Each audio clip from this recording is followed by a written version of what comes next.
You're listening to Solo in the Shop. This is episode 22, and today I'm going to talk about what's going on in the shop and some thoughts I'm having about the business and the sales process and where that's going. So let's dive in.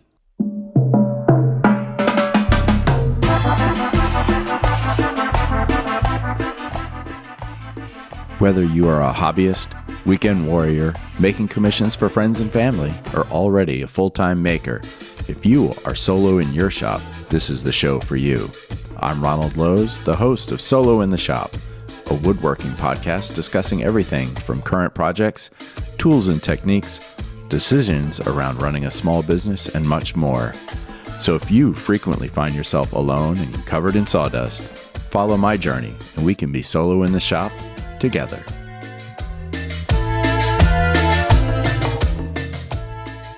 Welcome, friends. It's been a busy week in the shop. I wrapped up last week with a delivery. I delivered a live edge dining table to Massachusetts on Saturday. My wife helped me. This time, we brought all sorts of straps, including new chest straps that allow us to bear the weight on our shoulders rather than on our fingers and our wrists. And that was a game changer. It really made getting that table in way easier. I felt much more secure that we both had it. We had to do a few steps. So I kind of learned some about that we want to get it a little higher off the ground as we're carrying it. But all in all, a great success. The customers loved it. We took a ton of pictures. If you follow me on Instagram or Facebook, you've seen the pictures there. And afterwards, my wife and I, and the customers, and some other friends that live nearby all went out for Mexican food. And it was interesting. The restaurant we went to was a restaurant that I had been to once before, but it was a different name, different theme, and a different decade. It was probably 18 years ago, and it was where I got my first iPod. iPhones had not even been a thing yet, and the company Kayak gave out iPods to all the employees at this company event at this restaurant. So I had very fond memories of that restaurant. I had not been there in ages, and I still love that location because it was great food, great friends, great conversation, great margaritas, all good. Loved it. In the meantime, I've started another live edge table. This one is 10 feet long, 42 to 45 inches wide, and it is a glued up, book matched table. It's going to be gorgeous. So it's been glued, it was clamped. Came out of clamps, I flipped it over. Both sides look great. It's very uneven, so it's going through the flattening process now. That's going to hopefully be wrapped up by the end of this week, and then we'll get cranking. I owe that table for delivery by the middle of August.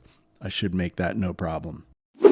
If you've listened to earlier episodes, I had the whale charcuterie boards that I owed for a friend, and I just kind of bit the bullet one day and cranked those out. Those are done and delivered. And the same friend came back with a request for 6 new charcuterie boards. These are rectangles of mahogany and cherry. Those got glued up and cut and routed and sanded, and those are ready for delivery as well. So all that's been very productive.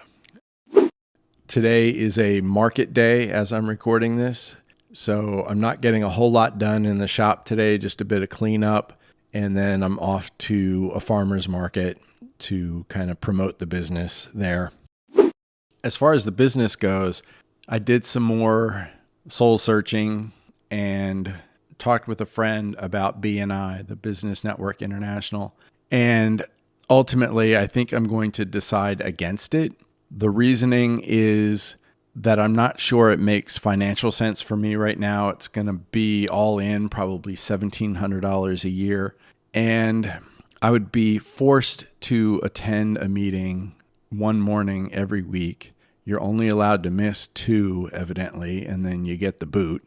And I just can't commit that kind of time. I feel like the money I could probably rationalize, but there are weeks when I just don't have enough time to dedicate to that kind of meeting, socializing, when there's so much work to do. It may be something I revisit once I have employees and don't feel like everything about the business has to be on me, but I don't think it's the best use of my time right now. So that got me thinking about, how do I increase my leads and improve on my sales? So for the sales side, I wanted to look at rolling out my own e-commerce site on ronaldlowe's.com. So I took 4 of the main tables that I make the most often, the live edge table, river tables, the square table that I loved, but it was very heavy, and the farmhouse table with the breadboards. And I will say productized those and created landing pages for all the products, and then individual products, and then a shopping cart and a checkout process. And I did get the checkout process working, not with Clover, but with Square. That actually was much more straightforward. Maybe it's just that the documentation was better, but I got it going with Square and it works great. It emails the receipts. It lets me know that a sale has occurred, and then bounces back to my site where I can close out their shopping cart and get that into my own order processing system. So once the shopping cart is closed out and paid, then I have a way to convert it into my order processing system so that I get the checklist that I use for all my projects, as far as, buying the material, buying the legs, having the finish on hand, and then the standards for bottom, top, sides, finish, medallion, all of those things. So it's very nice to have my own system so that I can go from shopping all the way through delivery all on my own site. I keep all the credit card stuff with Square for now. I don't want to have any PCI obligations there. I don't want to store credit cards. I don't want to get hacked and get the reputation as being porous. So there's no credit card information in my database on my site. There's no cookies holding any of that stuff. So I feel pretty safe about that part. So now the site is set up so that as visitors come, they can either browse around, they can learn about tables and ordering custom furniture. They can get a quote for a fully custom table, something that is not a product, something that is a weird size, or something that they saw online that they want to reproduce or riff on. Or they can go right to the product side, pick a tabletop and a leg style and check out, and I'll just make that and get it to them. So that's the sales side. The other part of sales is working on what I'll call my sales script. Like, what do I say to people who are interested in purchasing a table? And that's something that, right now I've just always relied on my personality and just having a good conversation. And I think that's still probably the best route for me. But I am looking at a very inexpensive online tutorial.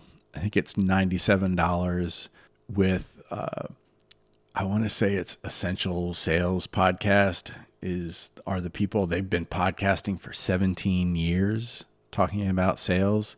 Maybe it's Advanced Selling Techniques or Advanced Selling Podcast.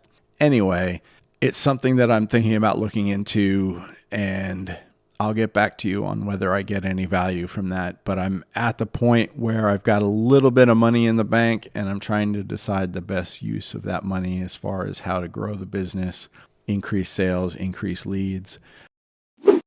So for increasing leads, I saw a James and James ad that I really liked.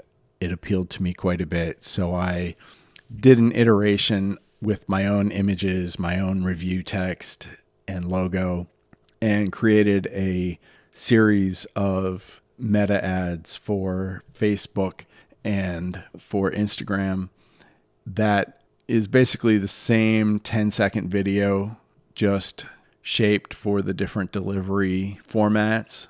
So that ad has started today and will run for 2 weeks. I have a very limited budget on it, but a pretty wide audience defined right now. So in general, my ads on Facebook and Instagram have done very well. Usually I can spend $100, $200, or $300 and get anywhere from $3,000 to $12,000 in sales. So I'm hopeful that that trend continues. I would just love to start getting a backlog of table orders because I'm getting to the finish line for the current batch. And so it's time to ramp up again. Another area where I'm investing time and effort to grow the business, and this is just a plug for Paul Menzel, who owns Philadelphia Table Company. He has an online group that I'm a member of, the Handcrafted Success group, and I will leave a link in the show notes. If you are a solo woodworker or interested in handcrafted business, part-time or full-time, with employees, without employees, check this group out. Lots of good information. We have a call every couple of weeks on Zoom, and lots of stuff in the group as far as placing ads, placing Google ads, dealing with employees, dealing with growth and iteration, things like that. So I highly recommend it. And as I wrap up, I'm just going to leave one note for you. I mentioned it last time. Eye Candy Pigments is my go-to pigment for coloring epoxy, getting that metallic sheen, or just adding a pop of color into the epoxy. I've got an affiliate code that you can use. It's just Handmade by Ronald. So if you check out, go to Eye Candy Pigments, make your selections. During checkout, use Handmade by Ronald, get a discount, save some money, and support the show at the same time. That is what I have for you this week. It's a shorty, and hopefully you got some value. I'm glad to share what's going on with me in the shop and the business. I hope you find it interesting, and stay safe in your shop, and I'll talk to you again soon. If you have questions, comments, or suggestions for future episodes, feel free to reach out to me at SoloInTheShop@gmail.com.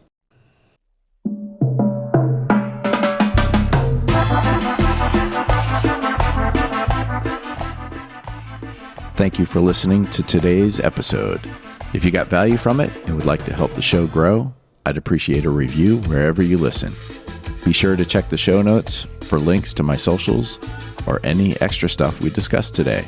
Until next time, stay safe in your shop, and we'll talk again soon.